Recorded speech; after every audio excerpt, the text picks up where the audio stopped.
I had driven that isolated stretch of jungle road countless times before with little worry, but that night was different. The dense foliage swallowed the scant beams of my headlights as I ventured deeper into a realm that seemed determined to keep its secrets hidden.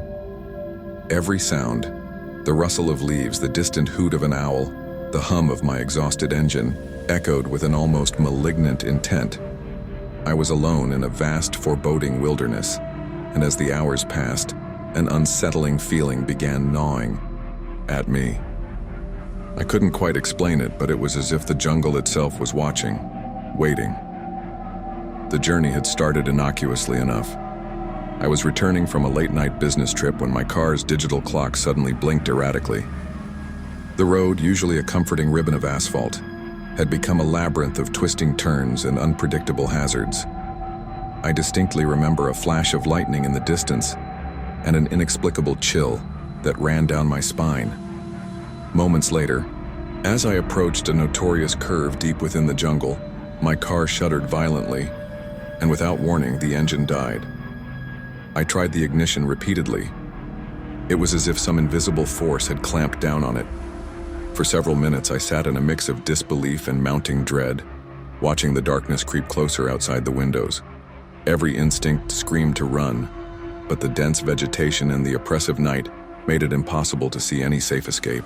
I turned the key over and over again, but the silence that followed was heavy and absolute. That silence was soon broken by something else, a low, eerie hum emanating from beyond the dashboard.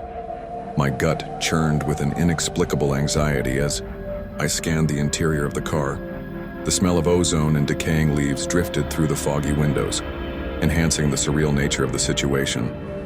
It was then that I first noticed the reflection in the rearview mirror, not my own, but a vague, shifting form that seemed to hover in the periphery of my vision. The figure moved slowly, its edges indistinct, as though woven from the very shadows of the night.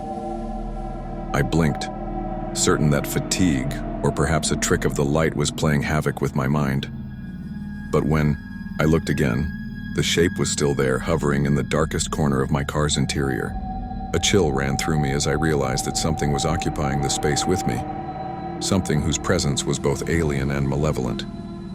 In a desperate bid to reclaim control, I fumbled for my phone, intent on calling for help. The screen lit up with a weak blue glow, and in that moment of distraction, I could almost swear I saw the spectral figure move closer to the passenger seat. The energy within the car had shifted from eerie to intensely dangerous. I remembered tales of supernatural encounters on these roads, of malevolent entities that preyed on solitude and fear, though I had always dismissed them as outdated folklore.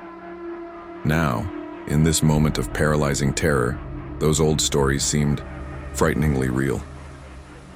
As I sat there, trapped in a nightmare of my own making, my mind began to race with memories and flashbacks of previous travels. There was one incident that came to mind, a month ago at a remote gas station on the outskirts of another jungle road. I had noticed the same unsettling patterns, glitches in electronics, strange voices that echoed amidst the static of a radio, and a fleeting glimpse of a dark figure in a storefront mirror. At the time, I had attributed these phenomena to the isolation and my own overactive imagination. But tonight, I couldn't ignore the clear connection between those unsettling events and the oppressive energy that now enveloped my car. The oppressive force in my car was unlike any mechanical failure I'd ever experienced. It felt as though I had unwittingly driven into the heart of a mysterious energy field, one that was not of this world. My heart pounded as I tried to rationalize the events with logic and reason. How could a car simply malfunction without any external interference? Something dark, something supernatural was at work. Every fiber of my being screamed that I should flee, yet the inexplicable allure of danger and the hope of unraveling this mystery kept me rooted in place. It was then that I heard a soft rustling at the edge of my consciousness, as if someone or something was trying to communicate. I strained my ears, catching whispered murmurs of a language I couldn't understand. The sound was subtle at first, almost lost in the cacophony of the nocturnal jungle. But gradually it became louder, more insistent, combining with the strange hum of the car's failing systems to create a symphony of dread. I realized with growing horror that the murmurs were not emanating from outside the car, but from within, the ghostly figure, its eyes hidden in the abyssal dark of its form, seemed to be reaching out, as if beckoning me towards an unknown fate. Frozen with terror, I forced myself to study every detail of the entity. Its features were carved out of shadows, always shifting, never fully revealing its intentions. There was something unnervingly familiar in its gaze, a look that mirrored my own fear. It was not merely a spectral formlessness, but rather a representation of a malevolent presence whose dark intentions were palpable. The entity's appearance grew gradually more defined through reflections on the glass, a transient vision that hinted at long-forgotten tragedies and sinister happenings. I felt as if I was being drawn into an ancient tale of supernatural retribution, one that had been waiting for me to stumble into its grasp. As the minutes turned into agonizingly slow hours, I began to sense that I was not utterly alone in that doomed car. In between the pulsating hiccups of the engine and the mournful whispers, a knock on the window startled me. I jerked away, nearly dropping my phone. Outside, amidst the thick, impenetrable darkness of the jungle, stood a figure, a man clad in a long, dark coat, his posture exuding a calm that defied the horror unfolding before me. His face was partially concealed by shadows, and his eyes shone with a light that was both compassionate and inscrutable. For a fleeting moment, my terror paused, replaced by a desperate curiosity. Who was this stranger, and why would he appear in such a moment of dire need? Need some help? He asked in a soft, measured tone that resonated with both reassurance and an undercurrent of something otherworldly. I couldn't tell if his voice was human or possessed by an ancient echo. With every instinct screaming to run, I hesitated, my mind awash with conflicting emotions. The outline of his face, barely visible in the wavering light, carried an expression of deep sorrow, as if he'd witnessed too many such tragedies before. Still, in that moment of uncertainty, his presence was the only beacon in a sea of encroaching darkness. He entered my car without invitation, his footsteps unnervingly silent on the worn upholstery. As he approached the steering wheel, he extended a hand toward the shimmering dashboard, chanting softly under his breath. The mysterious energy field that had held my car captive began to fluctuate, as if his words were somehow counteracting its malevolent force. I could feel a palpable shift in the air, a slight easing of the oppressive weight that had pressed upon my chest. Despite the lingering dread, a fragile ember of hope was rekindling within me. But as he worked, I noticed subtle details that hinted at his enigma. His eyes, while warm, held a depth and timelessness that hinted at experiences far beyond those of any mortal man. As if summoned by my inner turmoil, memories began to cloud my mind, transporting me back to another night filled with similar dread, a futuristic echo of spectral encounters that I had once dismissed as nightmares. I recalled the nervous twitch of my hand on the gear stick, the petrified pause before a jump scare that now paled in comparison to the ethereal calm exuded by this stranger. In that inexplicable moment, I realized that his assistance was both a blessing and a cryptic harbinger of something yet to come. He introduced himself only as Gabriel, though I sensed that this name was merely a cloak for deeper mysteries. His methods were as strange as they were effective, seeming to synchronize with the ghostly presence that still haunted the corners of the car. With each incantation and every measured gesture, the supernatural energy retreated like a tide pulled back by an unseen hand. Gabriel's presence calmed not only the physical turbulence of the car, but also the psychological terror that had taken hold of me. His eyes met mine with a silent apology, as if acknowledging that the ordeal we both faced was intertwined with ancient curses and forgotten legends. The repression of the entity seemed only temporary. As the energy field pulsed weakly, remnants of the supernatural presence emerged in flashes. They danced across the car's interior as fleeting reflections and distorted shadows, always on the edge of my vision. I could see partial images, a gaunt face, sunken eyes, and a pallor that suggested something unearthly. My heart pounded with the realization that while Gabriel had momentarily staved off the catastrophe, the underlying evil was far from defeated. Every time I looked into a darkened window or glanced in the rear-view mirror, I feared that the specter would reassert its claim on my soul. In the midst of battling this intangible dread, Gabriel explained, in hushed tones, that the car's malfunction was no mere accident. "There are forces in these woods older than time," he murmured. "They feed on fear and despair, and tonight your car has become a nexus for them. It is as if you walked directly into their embrace. But not all is lost. Sometimes the darkness reveals the path to salvation." His words, laden with ancient wisdom and an undercurrent of melancholy, resonated eerily with the mysterious murmurs from within the car. They were spoken with the cadence of someone who had witnessed countless souls succumb to the shadows, yet who insisted on guiding those still capable of fighting back. As Gabriel continued his delicate balancing of supernatural energies, I began to recall flashbacks of my earlier encounters with the unknown. I remembered a childhood tale told by my grandmother about a cursed jungle where the spirits of wronged souls wandered in eternal anguish. Her words, once dismissed as old folklore, now served as a chilling premonition of what I was experiencing. In quieter moments of introspection, I questioned if the curse had ever truly left these lands or if it had been waiting for an unwary traveler like me to fall into its trap. Each recollection, every half-remembered piece of lore, deepened my terror while simultaneously fueling my desperate resolve to survive. Time seemed to distort in that stifling night. Seconds stretched into minutes, and minutes bled into what felt like an eternity. I watched as the interplay of light and shadow cast bizarre, contorted images on the car's interior.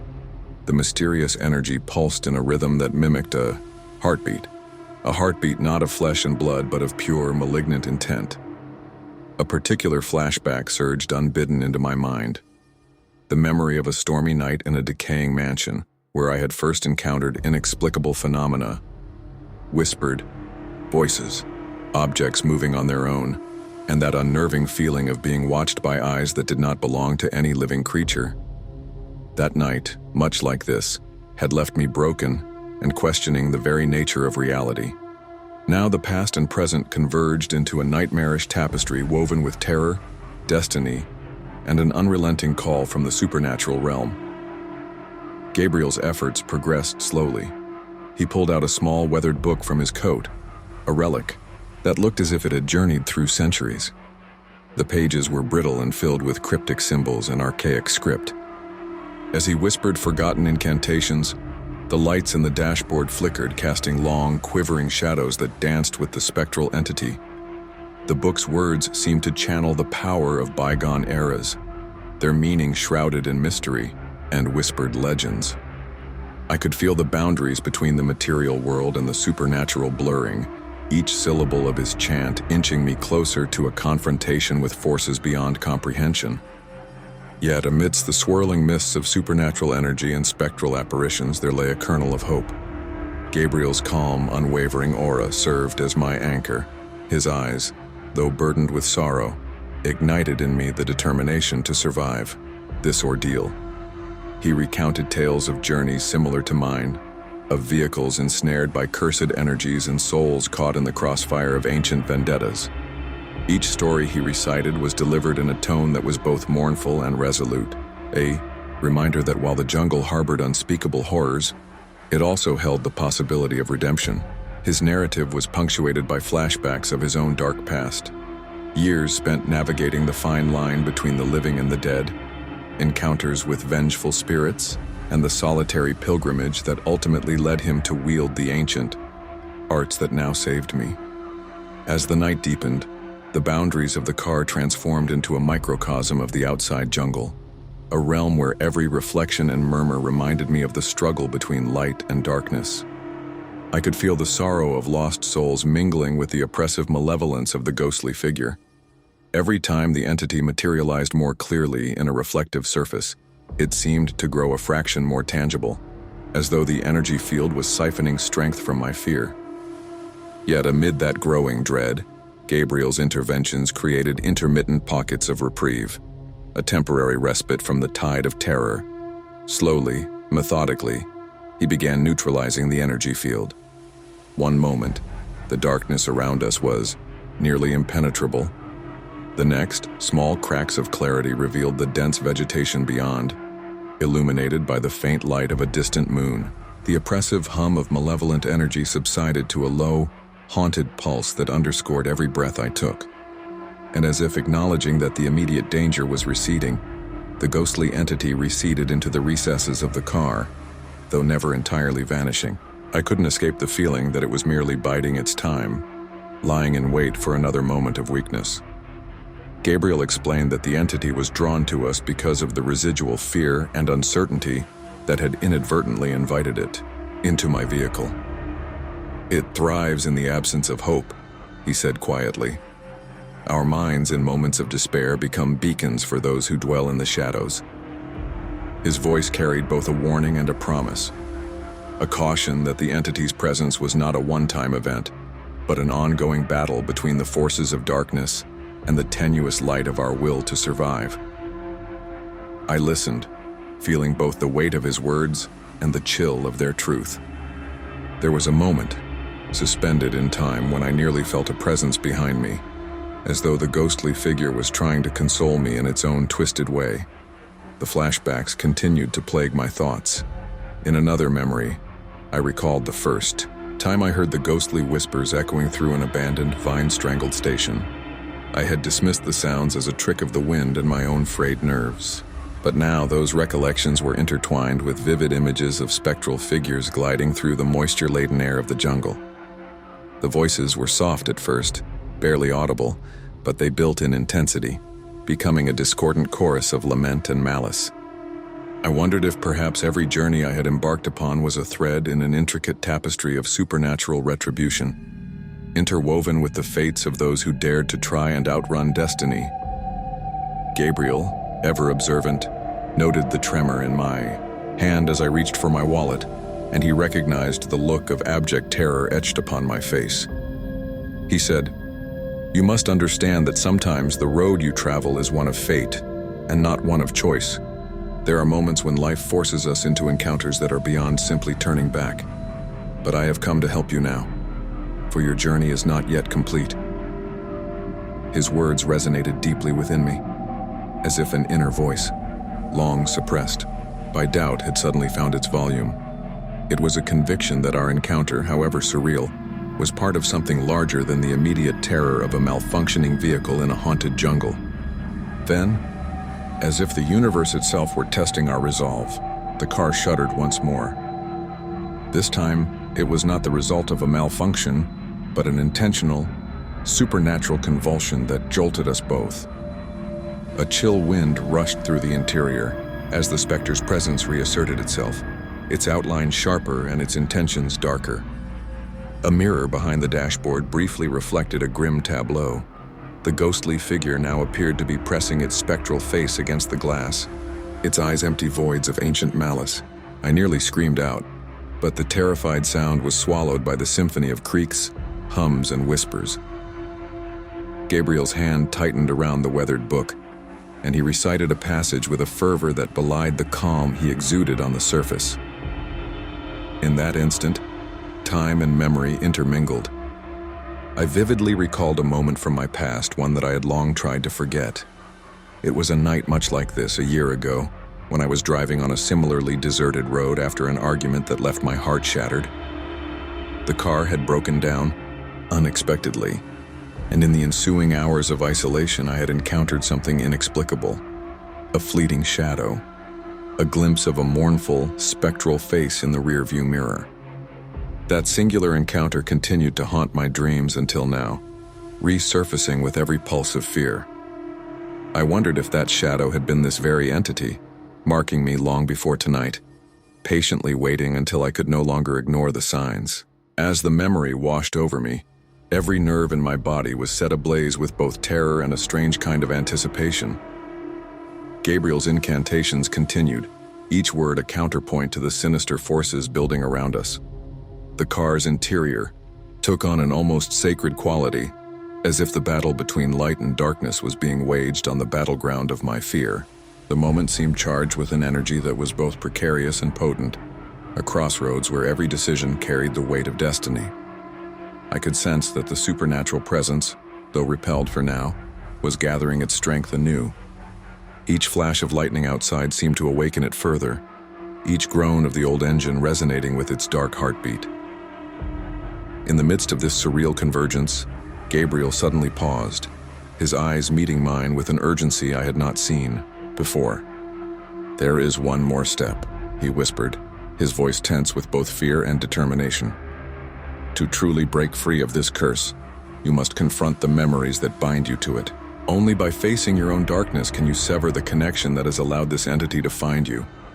His words filled the car with a heavy, almost tangible silence. I was suddenly aware that the specter, with its dark intentions, wasn't merely an external force. It was intimately connected to my own hidden fears and memories. The jungle, the malfunctioning engine, and even Gabriel's cryptic advice all pointed to an underlying truth. The horrors of the supernatural were inextricably linked to the internal landscapes we often try so desperately to escape. As we sat, trapped in that vehicle, the night grew colder, and the oppressive energy thickened. My mind began to reject the boundaries of time and memory, weaving together flashbacks of lost loves, dreadful encounters, and unspoken pains that had long haunted my existence. I realized that this journey was more than a mere brush with death. It was a confrontation with the very essence of who I had become.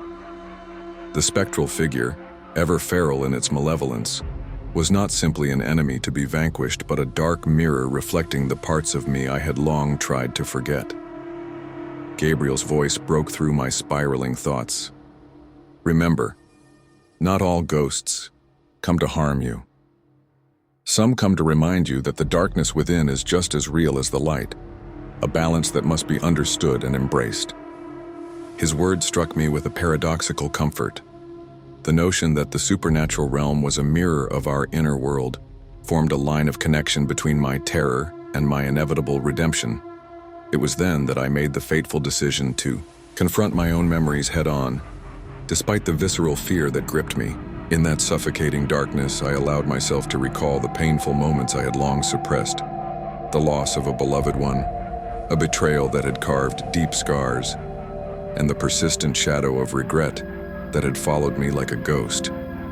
Each memory was a stepping stone leading back to the moment I first encountered the unknown on a perilous journey. As the recollection swirled, the spectral entity in the car flickered with increasing intensity, as though it were feeding off the anguish and guilt that now spilled forth from my soul. I found myself recoiling even as I stared into the reflection of my own haunted eyes.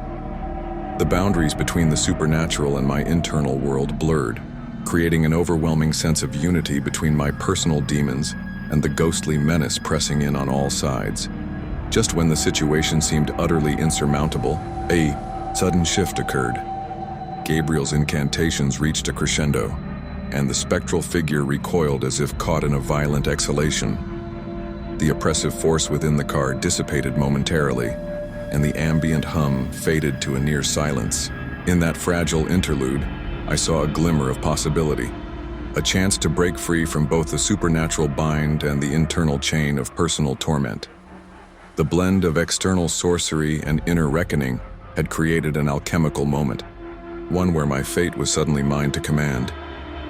Gabriel's eyes shone with a mix of relief and caution as he surveyed our surroundings. "You have to take control now," he said, his tone a blend of stern resolve and gentle compassion.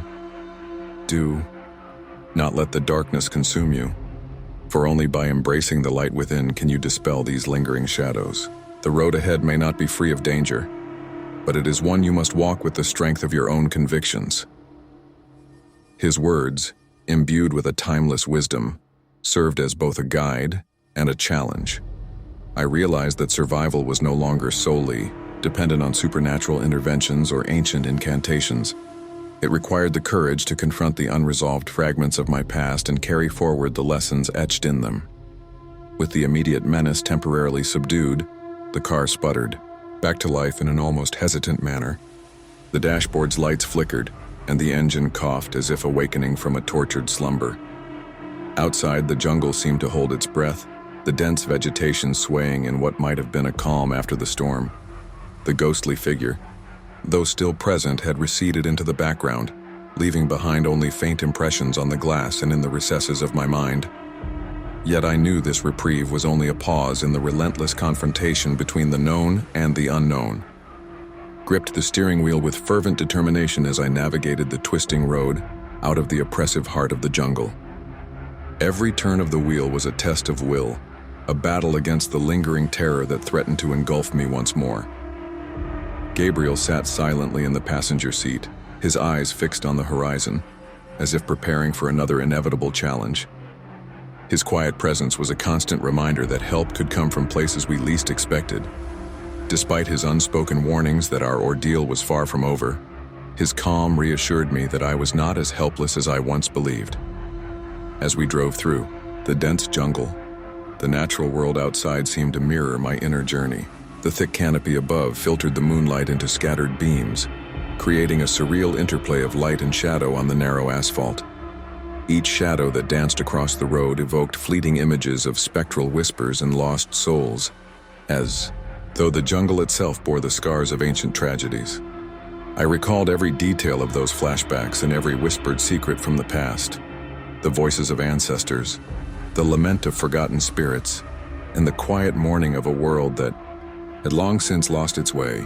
Each memory was a shard of truth in the labyrinth of night, forcing me to confront the duality of fear and hope that defined my existence.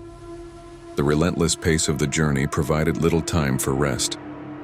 Gabriel remained vigilant, occasionally, muttering soft incantations under his breath, even as the physical world outside began to reclaim its normalcy. I too was forced to reckon with a sense of duty toward my own soul, a realization that the supernatural horrors that had beset me were as much a part of my internal landscape as they were external manifestations. Under the dim glow of the moon, I acknowledged that the terror I experienced was a mirror to my own hidden pains and unresolved grief, a dreadful reminder that true liberation could only come through acceptance and understanding. In one quiet moment along the winding road, I allowed myself to reflect on the series of events that had led me here. The malfunction, the oppressive energy field, the spectral presence, and even the mysterious Gabriel, all of them seemed to coalesce into a single fateful moment in time. I saw in retrospect that this was not simply an episode of bad luck, but a carefully orchestrated convergence of destinies. The supernatural elements that had haunted me were a part of a grander narrative, one that demanded I confront my inner darkness to emerge into the light. The jungle, with its haunting silence and spectral shadows, was both a physical and a psychological maze, a setting in which every rustling leaf and every flicker of light carried an echo of the past. As the car finally emerged from the suffocating embrace of the jungle, dawn was beginning to edge its way into the sky. The pale light of early morning seemed to promise renewal and relief from the night's unyielding terror. Yet, even as we neared the relative sanctuary of civilization, a distant silhouette of a small town, the hairs on the back of my neck prickled with uneasy anticipation.